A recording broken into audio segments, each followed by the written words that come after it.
Stool अब नहीं है, जल्दी जल्दी बैठो बाबू, कहीं कहीं पीछे एडजस्ट कर लो जहाँ छोटी छोटी लड़की बैठी होंगी सब। छोट छोट तो अट जाती है इससे ज्यादा।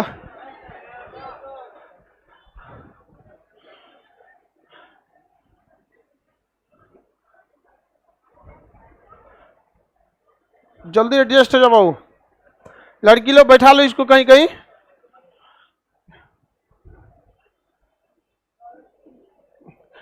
नहीं तो ऑफिस में चल जाइए। अब लड़की सब लेट होती है तो ऑफिस में लगा दिए वो टीवी, आराम से बैठ के देखती रहती है सब। और उसमें से डिश कटवा दिए, नहीं तो कहेगी तो जो सीरियल देखते हैं, है कि नहीं। सोचो लड़की से तुम लोग का कितना सुविधा का ध्यान रखा जाता है। छोड़ देगा आदमी तो पता पढ़ाई ज्यादा करेगी, किसी की डिश पे टीवी देखेगी। हाँ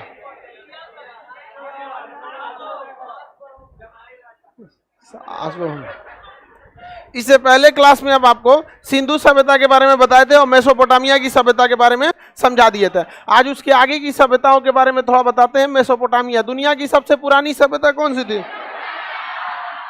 कौन सी सभ्यता? मेसोपोटामिया की सभ्यता। ये किस देश में थी? कहां पे थी? ईरान में, इराक में थी। यूफ्रेटस तथा किस नदी किनारे? टिग्रिस। यूफ्रेटस तथा टिग्रिस नदी के। सभ्यता उस मानव के समूह को कहते हैं जो प्राचीन काल में लिखना पढ़ना इस सब के बारे में क्या करता था? जानता था। ऐसा नहीं कि कोनो को हम लोग क्या कर सकते हैं सभ्यता।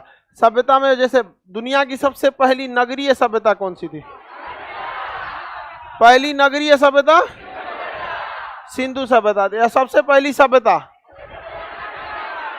मेसोपोटामिया की सभ्यता। दुनिया की पहली सभ्यता, विश्व की पहली नगरीय सभ्यता। बताइए मेसोपोटामिया की सभ्यता किस देश में, किस नदियों के बीच में? यूफ्रेटस तथा टिग्रिस। यूफ्रेटस तथा टिग्रिस नदियों के बीच में थी सभ्यता। नाम क्या था? मेसोपोटामिया। अन्य सभ्यताओं के बारे में भी हम लोग देख लेते हैं। ये है ना आपका इराक। ये कौन है? इराक। तो ये इराक से लेके सीरिया तक फैली थी कौन सी सभ्यता? मेसोपोटामिया। इसमें सुमेरियन सभ्यता, सीरियन सभ्यता, कैंड्रिया की सभ्यता और बेबीलोन की सभ्यता। सुमेरियन, सीरियन, बेबीलोन और कैलेंड्रिया की सभ्यता। टोटल कितनी सभ्यताएं मिल गए? 4 सभ्यताएं मिलकर बनी थी कौन सी सभ्यता? मेसोपोटामिया की सभ्यता।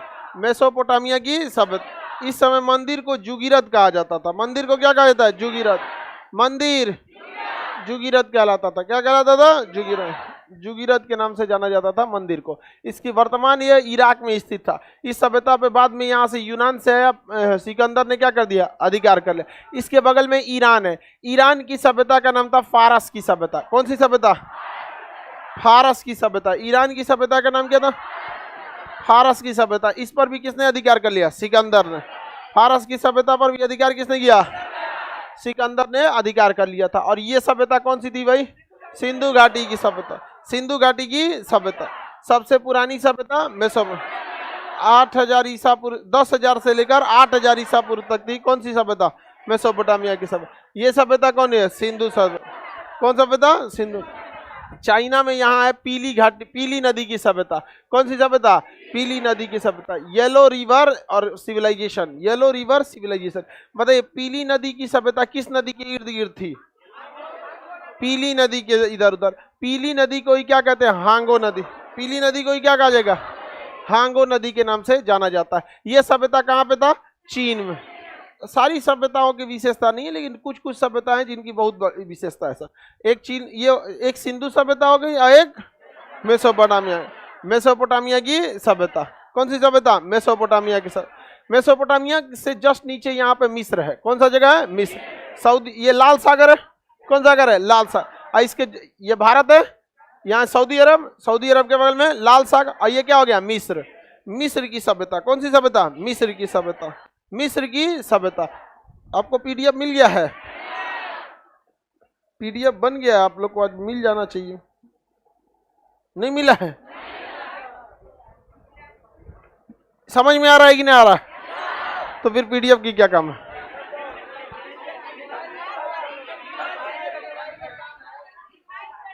तुमको जी सीआर समझ में आ रहा है कि नहीं? उद्बिलाओ सब तुम ये बीच वाला रास्ता में से नहीं बैठा करो लोग, तुम लोग लड़का लोग, ये ऐसे जानबूझ के सब खजुआट वाला बैठ जाता है वहाँ, यही सब की वजह से ये गमकता है ऐसा, लड़की सब बेहोश हो जाती है सब, नहाता होता है सब नहीं। अब हफ्ता में क्या बार नहाता है? पर डे नहाता है ले तुम लोग? हाँ हफ्ता में 2-3 बार हो गया। आगे देखिए, अब डेली डेली कौन नहाएगा जी? बताइए ये सभ्यता कौन सा हो गया? मिस्र। ये लगभग 2000 ईसा पूर्व थी। अब सुनिए ध्यान से, लगभग 2300 ईसा पूर्व कौन थी? सिंधु घाटी। और 2100 ईसा पूर्व कौन थी? मिस्र की सब। 2500 ईसा पूर्व, 2500 ईसा पूर्व, और ये 2100। तो दोनों में बहुत ज्यादा का अंतर नहीं है। तो क्वेश्चन कौन सी बोलता है तुम लोग? डाउट है तो खड़ा होके बोलो ना। ये है कौन सी सभ्यता? सिंधु घाटी, लगभग 2500 ईसा पूर्व, और ये जो थी आपकी 2100 ईसा पूर्व। तो दोनों में बहुत ज्यादा का अंतर नहीं है। तो भारत की सिंधु सभ्यता से समकालीन सभ्यता कौन सी थी? मिस्र की सब। कौन सी सभ्यता? मिस्र। हालांकि सबसे पुरानी देखेंगे तो 10,000 ईसा पूर्व कौन हो जाएगा? मेसोपोटामिया। और ये तो लगभग मैच करेगा सिंधु, कौन सी सभ्यता?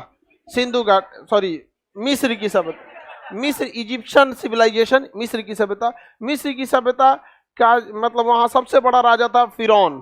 कौन राजा था? फिरौन था। कौन था? फिरौन था। जिस तरह से आप देखेंगे, कंस मामा का नाम सुने ना? वो कृष्ण भगवान को कहता था हमरे तू पूजा कर, मतलब कृष्ण भगवान को वैल्यू देता था। मतलब तो मराया तो नहीं, कि मतलब बहुत ज्यादा अत्याचारी था, अपने जगह पे बहुत मतलब अपने में घमंड में रहता था वहां पर। उसी तरह से ना इस्लामिक परंपरा में फिरौन की चर्चा है। ये जो आप लोग में मुस्लिम लोग होंगे, कितना लोग है लोग, ये बहुत कम में परसेंटेज रहता है। फिरौन का नाम सुने हो? हाँ, इसको भी बदुआ लगा था। तो इस्लामिक परंपरा में सेम वैसे ही कौन है? फिरौन। ये अपने को कहता था कि हम ही खुदा है। तो पहले के राजा सब ने पता नहीं क्या होता था उन लोगों को, राजा बन जाते थे तो भगवान को चैलेंज करने लगता था। रावण को देखिए ना, अरे यार राजा हो ठीक है, सोने की लंका, तो राम जी को चैलेंज करने लगा। देख रहे हैं? बताइए कंस को देख लीजिए, देख रहे हैं? अब बताइए तुम राजा हो, ठीक है भाई राजा, तुम भगवान को लगता है चैलेंज करने। यार यहाँ पे हो गया, मरा गए लोग यहाँ पर, उन्हें लड़ाई में मरा गया, लंका जल गया यहाँ पर। तो उसी तरह यहाँ इस्लामिक परंपरा में फिरौन की क्या है चर्चा। देखिए मिस्र के लोग जो थे ना, वो रसायन विज्ञान बहुत अच्छा से जानते थे। यहाँ जब लोग मरते थे तो उनको ना शरीर को कपड़े में लपेट के, एक ऐसा कपड़ा होता था मोटा, जिसमें ना केमिकल लगा होता था, और शरीर को ऐसा रख देते थे तो हड्डियां नहीं गलती थी, हड्डियां नहीं गलती थी, थोड़ा थोड़ा मांस भी बच जाता था। उसे क्या कहा जाता था? मम्मी। क्या कहा जाता था? मम्मी। तो बताइए मम्मी बनाने की परंपरा कहाँ थी? मम्मी बनाने की परंपरा मिस्र सभ्यता के प्रवर्तक किसे कह सकते हैं? फिरौन को। किसे? फिरौन। मिस्र के लोग काफी लंबे थे, उस समय की मिनिमम हाइट 7 फीट थी। कम से कम जो हाइट थी ना, कितना? 7 फीट की थी उस समय। 7 फीट के लोग होते थे, और धीरे धीरे हाइट क्या होते जा रहा है? घटते जा रहा है। पता नहीं, मतलब इस पे फूड चेन का इफेक्ट पड़ रहा है, धीरे धीरे हाइट क्या हो रहा है? घटते जा रहा है यहाँ पर। और गर्ल्स लोग को इस पर तो और ज्यादा विचार करना चाहिए। पता नहीं क्यों अपना क्या हो रहा है कि गर्ल्स का स्पेशली देखिएगा तो हाइट, लड़का का भी घट रहा है, लेकिन अब थोड़ा सा इस सब पे विचार करना चाहिए। कहीं ना कहीं फूड चेन में गड़बड़ी आ रहा है। जितना यूरिया, पोटास, डीडीटी खेत में जा रहा है, जड़ उसको सोख रहा है, अनाज को दे रहा है, अनाज कम, हम लोग भी यूरिया ज्यादा खा रहे हैं। समझ में आ गया कि नहीं आ गया? 7 फीट का मॉन्स्ट्रल थोड़ी होता है भाई। आप पंजाब में जाइए, वहां आपको एवरेज हाइट 6 फीट की मिल जाएगी। पंजाब में जाएंगे ना, लड़की उड़की की हाइट आपको वहाँ 5.5 से कम नहीं मिलेगी। वहां पर 5-6 फीट की वहां लड़की मिल जाएगी सर, ट्रैक्टर चलाते हुए। पंजाब हरियाणा में मतलब एक तरह से कुछ कहिए कि वहां पे अर्थव्यवस्था में महिला पुरुष दोनों का हाथ है। तो बताइए फिरौन किस सभ्यता का था? मिस्र की मिस्र की सभ्यता के लोगों ने क्या बनाया था? पिरामिड। मम्मी भी बनाया था, और पिरामिड भी। मम्मी क्या थी? अपने पूर्वजों की लाश को क्या करते थे, एक रसायन पोत के एक मोटे कपड़ा से क्या किया जाता है, लपेट दिया जाता था। हालांकि लाश सही सलामत नहीं रहती थी, लेकिन गलती नहीं थी। उनका कहना यह था कि जैसे देखिए हर धर्म की ना एक तो आपको कॉमन चीज मिलेगा कि धर्म कोई ना कोई एक मतलब प्रवर्तक आएंगे और लास्ट होगा तो कोई ना कोई एक मतलब अंत हो जाएगा। जैसे इस्लाम धर्म के हिसाब से कयामत, हिंदू धर्म के हिसाब से कल की अवतार, है कि नहीं? आ गए हैं तो अलगे इसका दुनिया है। कल की अवतार हिंदू धर्म के हिसाब से ना पृथ्वी का अंत होगा कल की अवतार होके, एक अंतिम भगवान आएंगे कल की रूप लेके और सबको क्या कर देंगे, साफ कर देंगे, चलो लोग तुम बहुत अत्याचार कर। उसी तरह इस्लामिक परंपरा में भी है कि अंतिम समय में क्या होगा, बहुत सारे लोग क्या होंगे, आपसी परिवार में फूट पैदा हो जाएगी और ये सब होगा तो एक कयामत आ जाएगा। ईसाई धर्म के हिसाब से भी कयामत आ जाएगा, यहूदी धर्म के हिसाब से भी कयामत। तो ये सब चीजों की परंपरा बहुत ज्यादा है। कयामत में तो समझते हैं हाँ, विनाश तबाही हो जाएगा, एकदम समझ में आ गया कि नहीं आ गया?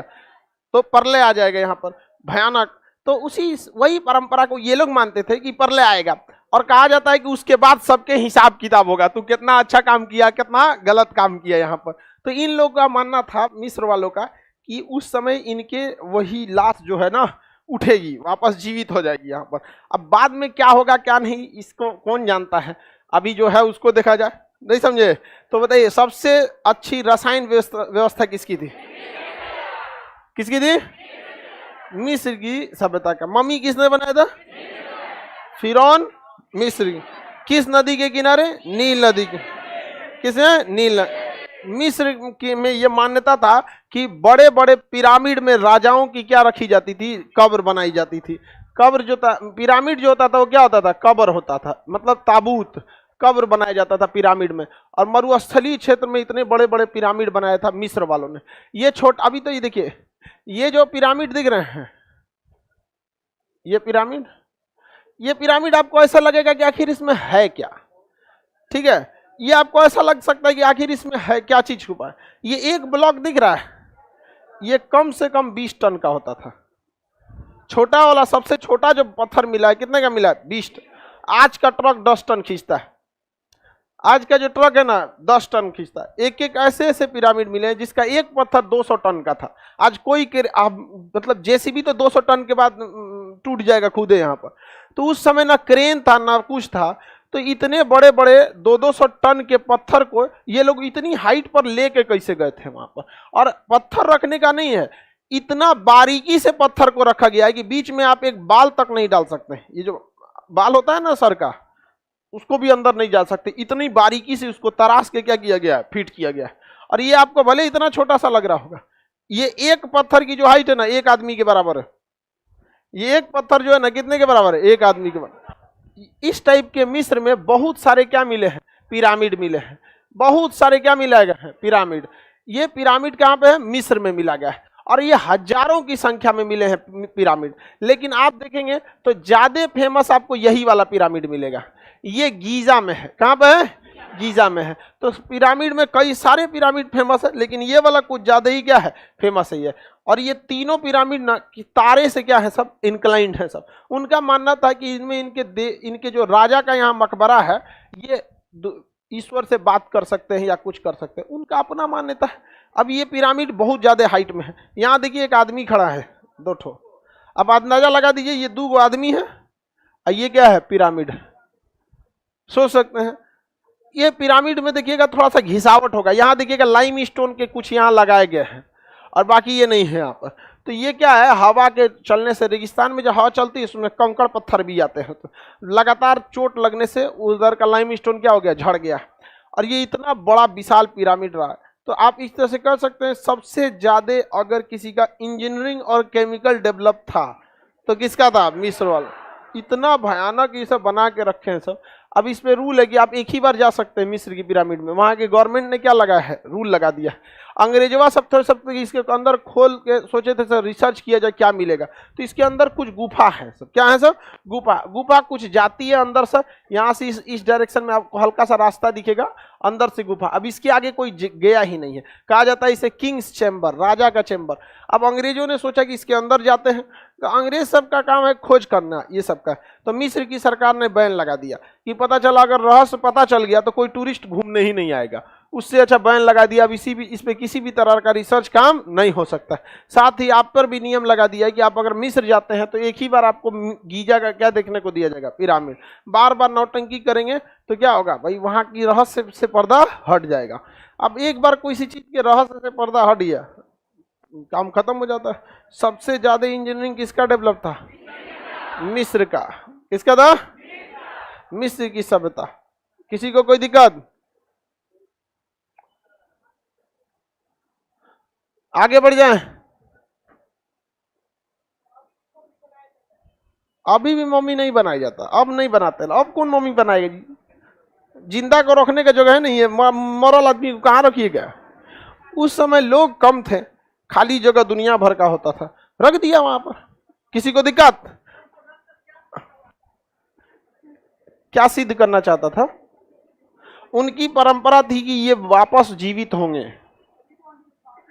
तो उस समय का विश्वास था। अब ये कम अंधविश्वास है। आज के समय में 50 गो अंधविश्वास है। बिलाई रास्ता काट देती है तो जाता नहीं है आदमी। तुम आज 2022 में खड़ा होकर तुम आज से लगभग 5000 साल पहले वालों को से बिल्ली रास्ता काट देती, लोग जाते हैं? नहीं जाते हैं। शनिवार के दिन लोग बाल नहीं कटवाते हैं, आज के दिन में। मानना है मानिए, नहीं मानना है तो मत मानिए। आप समझ में आ रहा है कि नहीं आ रहा है? तो ये आप ये क्यों रिसर्च कर रहे हैं कि अंधविश्वास था या नहीं था? अभी भी हम लोग के यहाँ दुनिया भर का अंधविश्वास रहता है। ये जात में से वो जात में बिया हो जाएगा तो मार हो जाता है। ये क्या है? अंधविश्वास है ना यहाँ पर। क्या हो जाएगा? अब धर्म चेंज होता है तो थोड़ा समझ में आता है कि अब पूरा कल्चर चेंज हो जाएगा। जाति चेंज होने में क्या रखा है जी? जाति तो सब चीज सेम है ना मानता है जी। अब ये अंधविश्वास नहीं है तो क्या है? कह रहा है कि काहे लिए रखता था। अरे यार उसको छोड़ो, रखता था। देखो साइंस कितना डेवलप था वहां पर। इतना बड़ा बड़ा पिरामिड बना दिया, किस तरह से उठाया होगा 200-200 टन का पत्थर, आज तक लोग रिसर्च करता है। और उतना ऊपर ले गया होगा, कैसे ले गया होगा, और उतना बेहतरीन ढंग से तराशा कि उसमें बाल का एक टुकड़ा तक नहीं जा सकता, इतना बेहतरीन था। आगे बढ़ जाते हैं।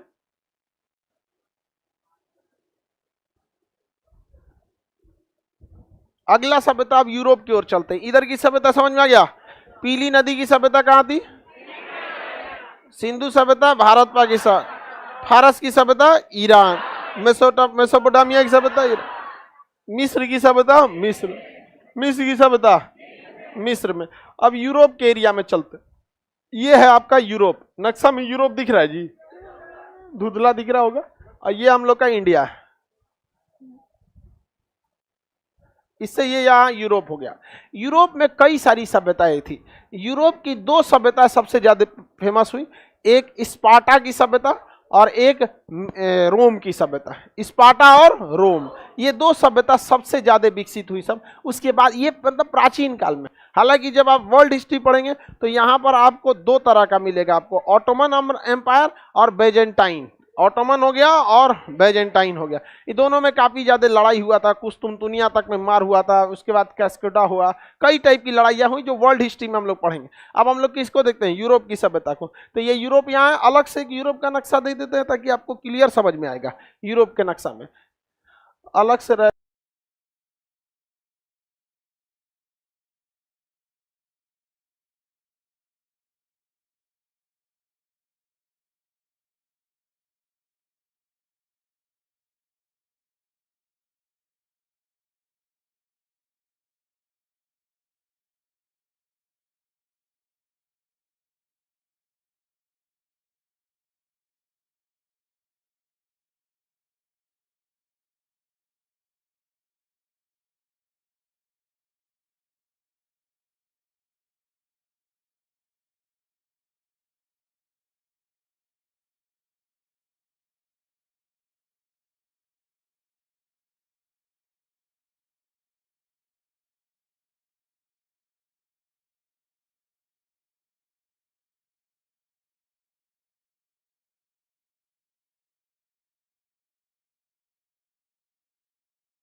से फैली थी कौन सी सभ्यता? रोम, रोमन एम्पायर। कौन सी सभ्यता? रोम की सभ्यता फैली थी। और ये धीरे धीरे धीरे धीरे समस्त पूरे यूरोप पर अपना प्रभाव डाल दी। कौन सी सभ्यता? रोम की सभ्यता, ये बहुत ही तेज विकसित की गई थी रोम की सभ्यता। रोम की सभ्यता किस महाद्वीप में? रोम की सभ्यता, रोम कहाँ है? इटली। रोम, वर्तमान रोम कहाँ है? इटली। लेकिन उस समय पूरा ये साम्राज्य क्या था? रोम की सभ्यता। रोम की सभ्यता को दो राजाओं ने सबसे ज्यादा आगे बढ़ाया, जूलियस सीजर और आगस्टस। जूलियस सीजर और आगस्टस, रोम के सभ्यता के दो प्रमुख राजा, जूलियस सीजर और आगस्टस। यूरोपियन पादरी पोप ग्रेगोरी जब 1600 ईस्वी में एक कैलेंडर बना रहे थे, जिसे हम लोग आज फॉलो करते हैं। हम लोग जिस कैलेंडर को आज फॉलो करते हैं ना, जिस कैलेंडर के हिसाब से मई का महीना, जून का महीना अपनी तारीख देखते हैं और हैप्पी न्यू ईयर मनाते हैं, वो कौन सा कैलेंडर है? Gregorian calendar. ये ग्रेगोरियन कैलेंडर को जब पोप ग्रेगोरी सन 1600 ईस्वी में बना रहे थे, तो उन्होंने 2 महीने का नाम राजाओं के नाम पर रखा। जूलियस सीजर के नाम पर जुलाई, अगस्टस के नाम पर अगस्त। समझ में आ गया कि नहीं आ गया? ये दो किसका नाम है? राजा का नाम है, जूलियस सीजर और अगस्टस।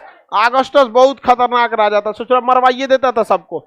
अगस्टस के समय बहुत सारा चीजें का विकास हुआ था। अगस्टस बहुत खतरनाक राजा था।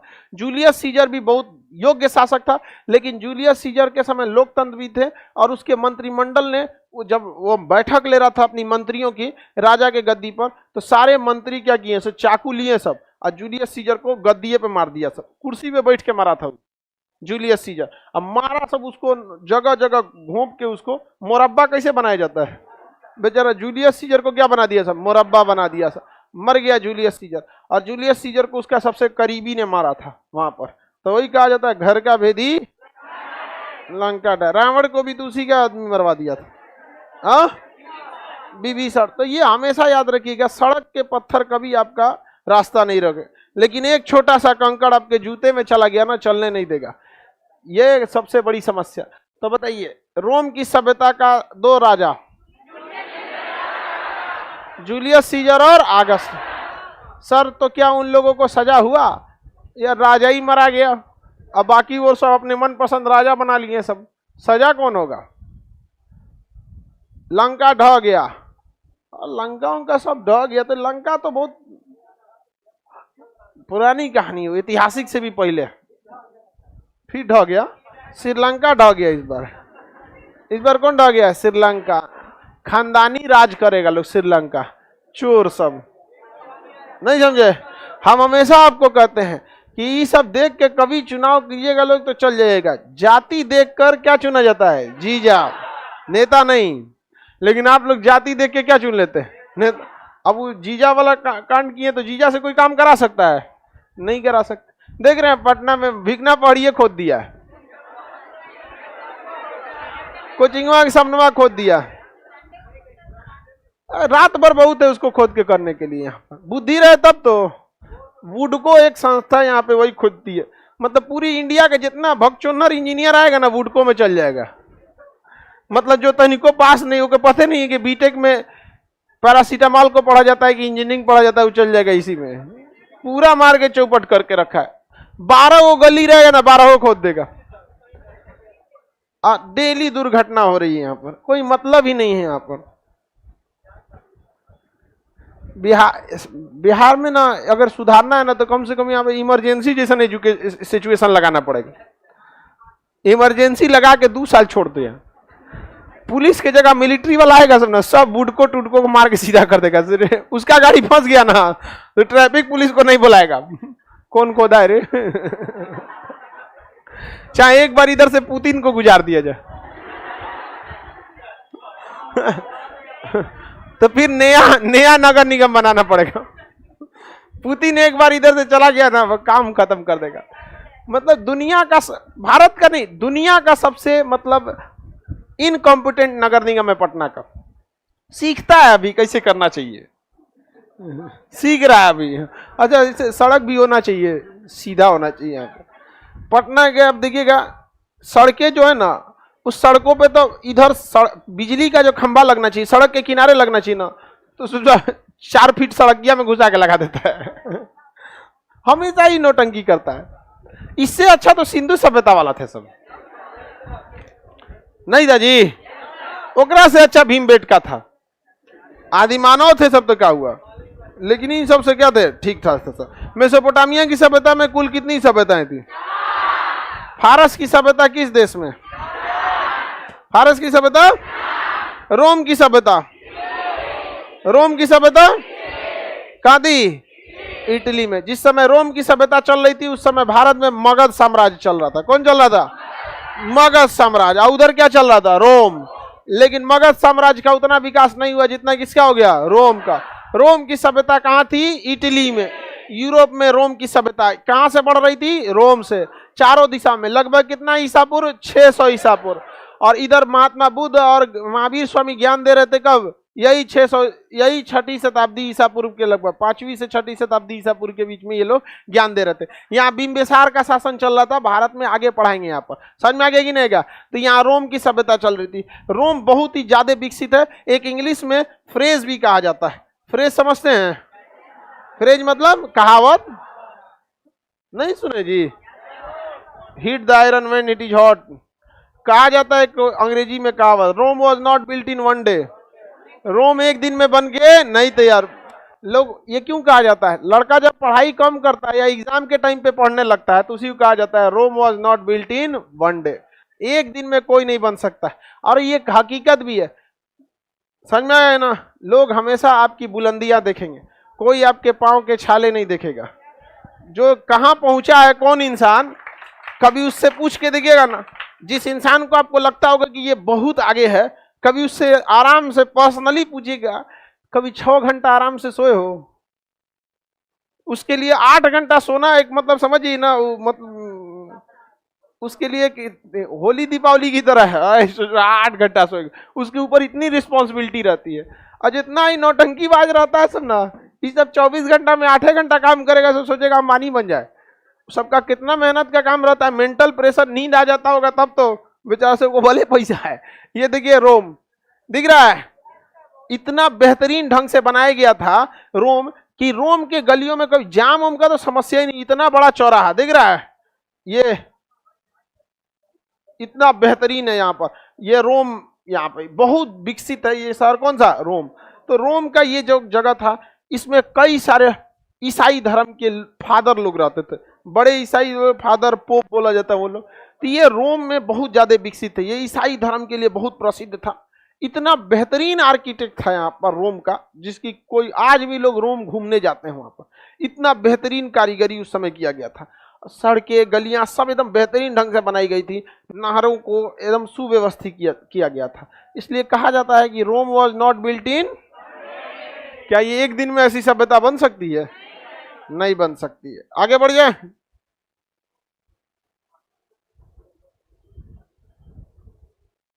ज्योग्राफी का बैच कब आएगा?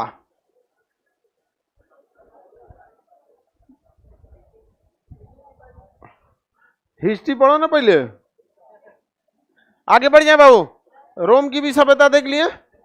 रोम की सभ्यता कहां थी? इटली। रोम की सभ्यता इटली में थी। कौन सी सभ्यता? रोम की बताइए। रोम की सभ्यता के 2 सबसे प्रमुख राजा जूलियस सीजर और आगस्ट। सबसे ज्यादा सुव्यवस्थित विकसित कौन सभ्यता थी? रोम की सभ्यता। हाँ, रोम की सभ्यता। रोम की सभ्यता किस सागर के तट पर थी? पिरामिड किस सभ्यता के लोगों ने बनाए? ममी का विकास, रसायन शास्त्र का विकास किस सभ्यता को नील नदी की देन करती? झूलता बगीचा कहाँ है? बेबीलोन में। फारस की सभ्यता किस देश में? फारस की सभ्यता ईरान में थी। पीली नदी की सभ्यता, पीली नदी की सभ्यता चाइना। दुनिया की सबसे पहली नगरीय सभ्यता, विश्व की पहली सभ्यता, सिंधु सभ्यता के समकालीन दूसरी सभ्यता, मिस्र की सभ्यता। मिस्र की सभ्यता के लोगों का ज्योतिष बढ़िया था कि नहीं था? बहुत। तारा सबसे इंक्लाइन करके पिरामिड बना दिया। उनका मानना था कि मतलब उनके पूर्वज क्या होंगे, आएंगे। बताइए मिस्र की सभ्यता का सबसे बड़ा राजा फिरौन।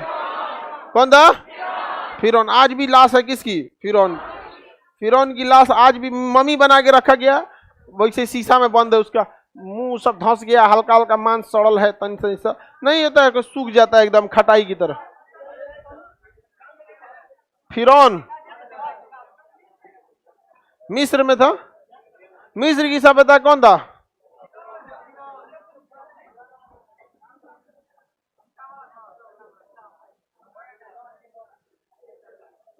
फिरौन था। कहां की सभ्यता का? ये रहा फिरौन, बहुत ज्यादा अत्याचारी था ये। अभी भी इसका लसवा वैसे ही रखा हुआ है, केमिकल डाल के रखा गया है म्यूजियम में इसकी लाश को। कहां गया जी?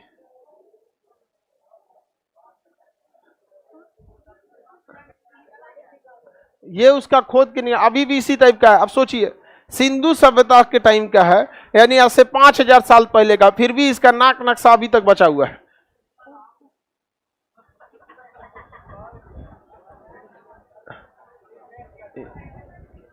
राजा थे लोग ये उस समय के। ठीक है जी, ये रानी थी उस समय की। मिस्र के लोग बहुत सुंदर होते थे, मतलब जितनी सभ्यता है उसमें सबसे सुंदर कहाँ के लोग होते थे? मिस्र। मिस्र के कारा दिखाई तो रानिया को रे गदा के ये कचरा कहीं का क्या है ये कौन है? फिरौन। चौपट हो गया यहाँ पे, और इसमें लाश को लपेटा गया। अब सोचिए ना भाऊ, आप किसी लाश को छोड़ दीजिएगा तो मुश्किल से आपका 6 महीने में पूरी लाश खत्म हो जाएगी। और इसका अभी तक बचा हुआ है। किसका? फिरौन का। अभी तक इस टाइप का ताबूत में रख दिया जाता था, मम्मी बना के केमिकल के बीच में। ये रानी थी, रानी होगी उसका, क्योंकि बाल वगैरह से तो लग ही रहा है, क्या होगी? रानी होगी। यहाँ पर दिख रहा है कि नहीं दिख रहा है जी?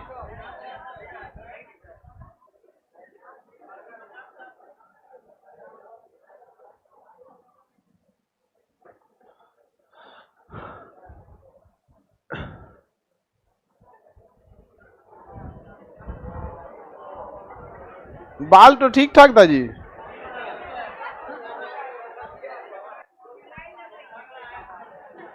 चुड़ैल लग रही है। 10 कोई लाश मर होगा ना, 10 दिन अगर छोड़ दीजिएगा ना, 10 दिन, तो ऐसा भी नहीं लगेगा लोग।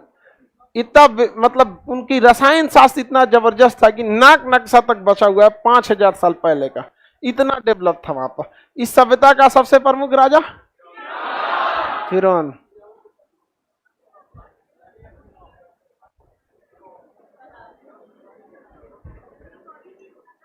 ये अभी भी है।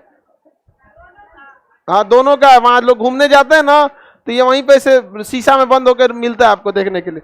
जैसे ये है ना, मेरी गिलहरी मर गई, ये वाला, अरे जिंदा गिलहरी है, इसका मांस नहीं है बस इसमें। इसका मांस मतलब मर गई गिलहरी तो इसका मांस हटा दिया गया। चमड़ा सड़ता नहीं है, बाल जो है ना सड़ता नहीं है, तो वही खोल है। बाकी सब इसको फिनेफ्थलीन में डाल के रख दिया जाता है, कभी खराब नहीं होगा। यहाँ पर ये आर्टिफिशियल गिलहरी नहीं है, ओरिजिनल। तो अब और कौन सी का है? तो आपको कौन सी लग रहा है? खिलौना वाला झुंझुना यहाँ रखेंगे?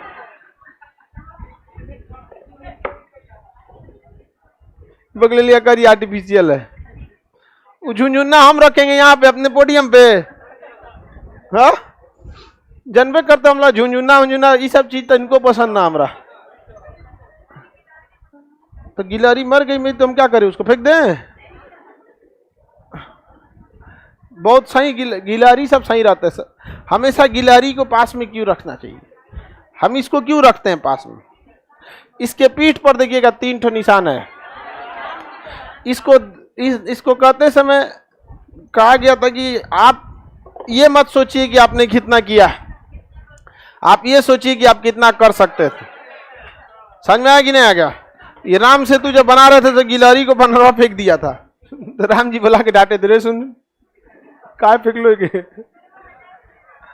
ये हटा दे।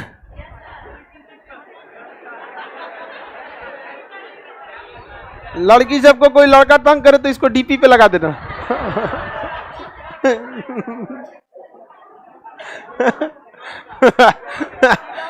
समझ में आ गया ही नहीं आ गया? इसको ना डीपी में लगा दो कि लोग एकदम भाग जाएगा। कहते मेरा असली रूप है ये, भाग रहे यार, दूसर कोई लो रे।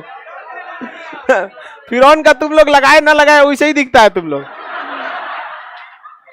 कर ऐसे हम लोग को भी दे दीजिए, फिरौन का हम लोग लगाएंगे। क्या फर्क है तुम्हारे में फिरौन में? इस सबको ज्यादा फर्क लग रहा था। आगे बढ़ जाए, किसी को दिक्कत नहीं ना? रहने दीजिए, सब ठीक लग रहा है। रात बिरात इसकी आत्मा चलेगी तो ये सब चीज आत्मा उतना जो न, भूत प्रेत आत्मा सीधी पत्नी, ये सब काल्पनिक चीजें हैं। ये सब रियलिटी में नहीं होता है, सब काल्पनिक है सब। समझ आएगा कि नहीं आएगा? आज तक कभी ऐसा दिखा है? नहीं दिखा है। आगे देखते हैं हम लोग। आप लोगों को मिस फारस की सभ्यता बताई दी है। अब कौन सा? स्पार्टा की सभ्यता बच गए। कौन सी सभ्यता? स्पार्टा। स्पार्टा जस्ट के बगल में था। यहां पर कौन सा सभ्यता था? स्पार्टा। ये ग्रीस जो है ना, ग्रीस, ये ग्रीस के पास छोटा सा शहर था, क्या नाम था? स्पार्टा। स्पार्टा की सभ्यता बहुत ज्यादा फेमस है। स्पार्टा जो था ये अपने बहादुर सैनिकों के लिए प्रसिद्ध था। स्पार्टा के महज 300 सैनिक। स्पार्टा के कितने सैनिक? लिनियाडो के नेतृत्व में, लिनियाडो उनका सेनापति था। स्पार्टा के 300 सैनिक अपने सेनापति लिनियाडो के नेतृत्व में 20,000 सैनिकों को मार के गिरा दिया। 20,000 सैनिकों, और 20,000 सैनिक का नेतृत्व जक्सीज कर रहा था। कौन कर रहा था? जक्सीज। दुनिया में सबसे बहादुर माने जाते हैं स्पार्टा के सैनिक। इनका भाला बहुत तगड़ा था, ये लोग भाला से ही लड़ाई करते थे। और जक्सीज के 20,000 सैनिकों को मार दिया। बाद में स्पार्टा के सैनिकों में से एक सैनिक को मिला लिया था जक्सीज, जो खुफिया रास्ता बता दिया, जिस वजह से जक्सीज क्या हो गया? जीत गया। वरना लिनियाडो जो था मार के गिरा दिया था। 300 मिलकर 20,000। और रीजन भी था, उन 300 सैनिकों की ट्रेनिंग कब से होती थी? जब वो 12 साल के हो जाते थे ना, तब से लेके 20 साल तक 8 साल सेना की ट्रेनिंग होती थी। 12 साल बच्चा से लेकर और 8 साल 20 साल तक, एकदम यंग एज तक पूरा उसका शरीर पत्थर बना देते थे सब ट्रेनिंग में। और ट्रेनिंग पास कब होता था? जब वो जब ट्रेनिंग कब पास होगा? अंधेरे जंगल में जब भेड़ियों के बीच में छोड़ दिया जाएगा बिना हथियार का। जिंदा वापस आ गया तो पास, नहीं तो मर जाएंगे। ऐसा एग्जाम था सोच रहा, पास तो जिंदा, फेल तो मर जाएंगे। इतना खतरनाक ट्रेनिंग दिया जाता था जिसका कोई हद नहीं। सबसे बहादुर सैनिक माने जाते थे स्पार्टा के। लेकिन जब तक मिला नहीं, जब तक आपके घर में कोई नहीं भेदिया होगा ना, आपका कुछ नहीं हो सकता। बहुत मुश्किल है दूसरा कोई मार सके। चाहे आप पद्मावती मूवी देखिए, और बुढ़ऊ जाके बता दिया था, क्या नाम था उसका? राघव चेतन। वही ना लेके आ गया अलाउद्दीन खिलजी को, कहां तक? चित्तौड़ तक लेके चलाया। तो कभी भी दुश्मन को छोटा नहीं समझ में आया। आगे बढ़ जाए। स्पार्टा किस लिए प्रसिद्ध था? स्पार्टा सैनिकों के लिए। स्पार्टा क्या नाम था?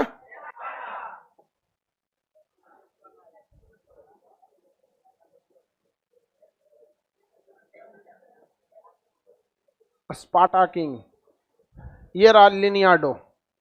स्पार्टा का राजा का नाम क्या था? लिनियाडो। 300 देख रहे हैं, इसका 6 पैक उस टाइम बनाया था। बहुत खतरनाक था स्पार्टा के सैनिक। और ये इस तरह से, इनका कपड़े लाल ड्रेस होते थे, एकदम लाल रंग के इनके ड्रेस हुआ करते थे। अब मारा था 20,000 सैनिकों को मार के गिरा दिया थे स्पार्टा। और जक्सीज जो था वहां का विलेन था। ये रहा जक्सीज। ये राजा था, ये हिजरा था, समझ में नहीं आता था। इसका मेकअप देखिएगा, रानी से ज्यादा तो अपने मेकअप करके रहता था।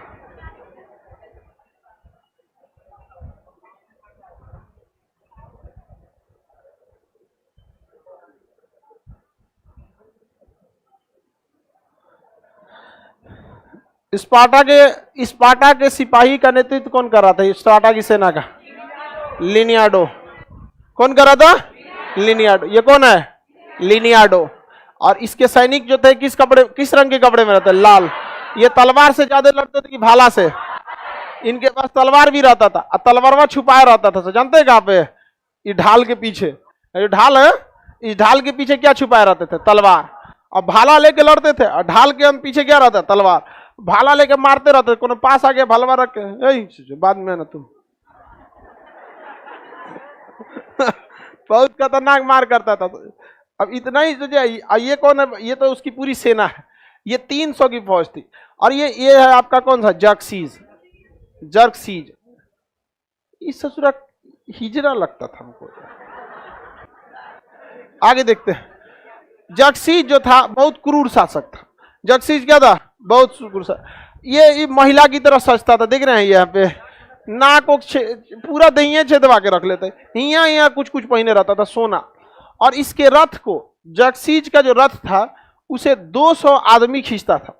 और ये इसका रथ जमीन पे नहीं रहता था, हम मतलब कंधा पे रहता था। जहां भी चलेगा तो 200 आदमी, इसको डोली जो होता है ना, डोली, तो इसका डोली नहीं रहता था, पूरा सिंहासन रहता था। 20 सीढ़ी उतरता था अपने डोली पे से। सोचिए डोला था कितना ऊपर बड़ा सा। समझ में आ गया कि नहीं आ गया, किसी को दिक्कत, एकदम 20 सीढ़ी उतरता था तब ये जमीन पर आता था। कौन, जर्कसीज। उतना भारी भरकम सिंहासन को गुलाम लेकर ढोते थे सब, इतना खतरनाक था ये शासक। नाम क्या था इसका, जर्कसीज। क्या नाम था, कौन सी है,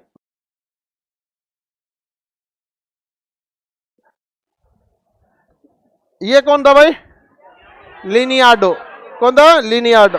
ये उसकी सेना है, कितनी सेना थी, 300। मार के गिरा दिया स्पार्टा वालों ने, किसकी सेना को, जर्कसीज। बाद में जर्कसीज जो था वो क्या किया, इसकी एक्चुअली हुआ क्या था ना, इसने लिनियार्डो की सेना में एक रहने के लिए आया था सैनिक जो योग्य नहीं था, उसने इसको क्या कर दिया, बाहर निकाल दिया। तो अपना बेइज्जती का बदला लेने के लिए किससे मिल गया, जर्कसीज से। नेपोलियन नहीं था क्या, नेपोलियन तो बहुत बाद में आया, ये दिया समझिए नेपोलियन वगैरह ये सब, ये तो ऐतिहासिक काल में चलेगा। अभी हम लोग प्राचीन काल में चल रहे हैं, बहुत पहले हम लोग। समझ में आ रहा है कि नहीं आ रहा, विदेशी सभ्यताओं को देख रहे हैं। इस समय फोटो नहीं, उस समय का ये जो फोटो नहीं, मतलब मॉडर्न तरीका से उसे बताया गया। समझ में आ गया कि नहीं आ गया, किसी को दिक्कत। अब रावण का फोटो उस समय कैमरा था नहीं, लेकिन बताया गया दशानंद था, 10 गो मुड़ी है मने रावण है, संकेत समझ रहे हैं ना। अब 10 गो मुड़ी है तो आप किसी और को तो कहेंगे नहीं यहाँ पर, तो सांकेतिक रूप से उसी को समझिए। उस समय की चित्रकारी भी बहुत बेहतरीन थी। आगे बढ़ जाए, ये मारा गया था यहाँ पर, ये लिनियार्डो, इसको मारा, बच गया था ये यहाँ पर। इसको इतना तीर मारा था कि बेचारा धंस गया था यहाँ पर। इनको तीर मारा जाता था ना तो इनके पास एक बड़े आकार का ढाल होता था, सब ढलवा से खुद को क्या हो जाते थे, ढक लेते थे सब। तो दूर तीर की एक खराबी है, जब दुश्मन दूर रहेगा तभी मार सकते हैं, पास में कैसे मारिएगा, आप होगा सैनिक मारा जाएगा सर। तो ये कोशिश करता था तो ढाल रोक के सेना में मिल जाने के लिए। और उसकी सबसे बड़ी ताकत थी तीर, किसकी, जर्कसीज की। और तीर मारता था, ये ढक लेते थे ढाल से, और उसकी सेना जब आती थी मार के रद्द कर देते। इसका भाला बहुत तगड़ा था, बहुत बहादुर रहते थे सब। और युद्ध के मैदान में जानते हैं, जो जितना तेजी से लड़ेगा ना, बाकी का हिम्मत टूट जाता है। लड़ाई में देखिएगा ना, एक और को बड़ी उड़ता है सब। समझ में आ गया कि नहीं आएगा, मार गाँव के लड़ाई में अकेले 10 जानी को मारेगा वो। समझ में आ गया नहीं, ओकरे धके कूच दो। समझ में आया कि नहीं आ गया। लड़ाई झगड़ा में कुछ नहीं रखा है, प्राचीन काल थोड़े जो अभी लड़ेंगे आप लोग। सबसे बहादुर कहां के सैनिक थे, जर्कसीज कहां का शासक था, यूनान का। कहां का, यूनान। स्पार्टा का शासक लियोनार्डो। आगे बढ़ जाएं, स्पार्टा के सैनिक किसके नेतृत्व में लड़ रहे थे, लियोनाइडस नाम था, लियोनाइडस, लियोनाइडो बोल दिए क्या, लियोनाइडस नाम था। स्पार्टा के सैनिक कितने थे, कितने सैनिकों को मार दिया। फारस की सभ्यता कहां थी, इराक। जूलियस सीजर और अगस्टस कहां के, फिरौन। झूलता बगीचा, दुनिया की पहली सभ्यता, दुनिया की पहली सभ्यता मेसोपोटामिया की सभ्यता। सभ्यता समझ में आ गया कि नहीं आ गया। आपको हम 2 काल बताए, 3 काल बताए थे, प्राग ऐतिहासिक, आद्य ऐतिहासिक और ऐतिहासिक। आपको प्राग ऐतिहासिक पढ़ा दिए, आद्य ऐतिहासिक पढ़ा दिए। अब एंट्री करेंगे किधर, ऐतिहासिक। आप लोगों को कल पीडीएफ मिल जाएगा। समझ में आ गया कि नहीं आ गया, कल आप लोग को पीडीएफ दे देंगे। और रीजनिंग और इंग्लिश का भी अब बैच आ रहा है, ठीक है। रीजनिंग का बैच और इंग्लिश का भी बैच आ जाएगा। हम आपको टाइमिंग और डेट भी आप लोग को बता देंगे, ठीक है। और आपको मैथ का एडवांस भी आ जाएगा, एडवांस मैथ बहुत जरूरी होता है। तो शाम में 6 बजे मैथ पढ़ते हैं ना आप लोग, कोई दिक्कत है? तो आप लोग का 7 बजे आपका क्या आ जाएगा, एडवांस मैथ। शाम को 7 से 8 क्या आ जाएगा, एडवांस। और रीजनिंग और इंग्लिश का भी क्या होगा, फाउंडेशन हो जाएगा। फिर आप लोग को रिजल्ट लेने में कोई दिक्कत नहीं होगा, ठीक है। वरना फिर दिक्कत ये होता था कि आप लोग को जीएस तो पढ़ाने का पढ़ा देता था आदमी, जाके रीजनिंग में क्या कर देते थे, चौपट कर देते थे, मैथ में फंस जाते थे इधर उधर में। केमिस्ट्री का बैच वो भी आ जाएगा।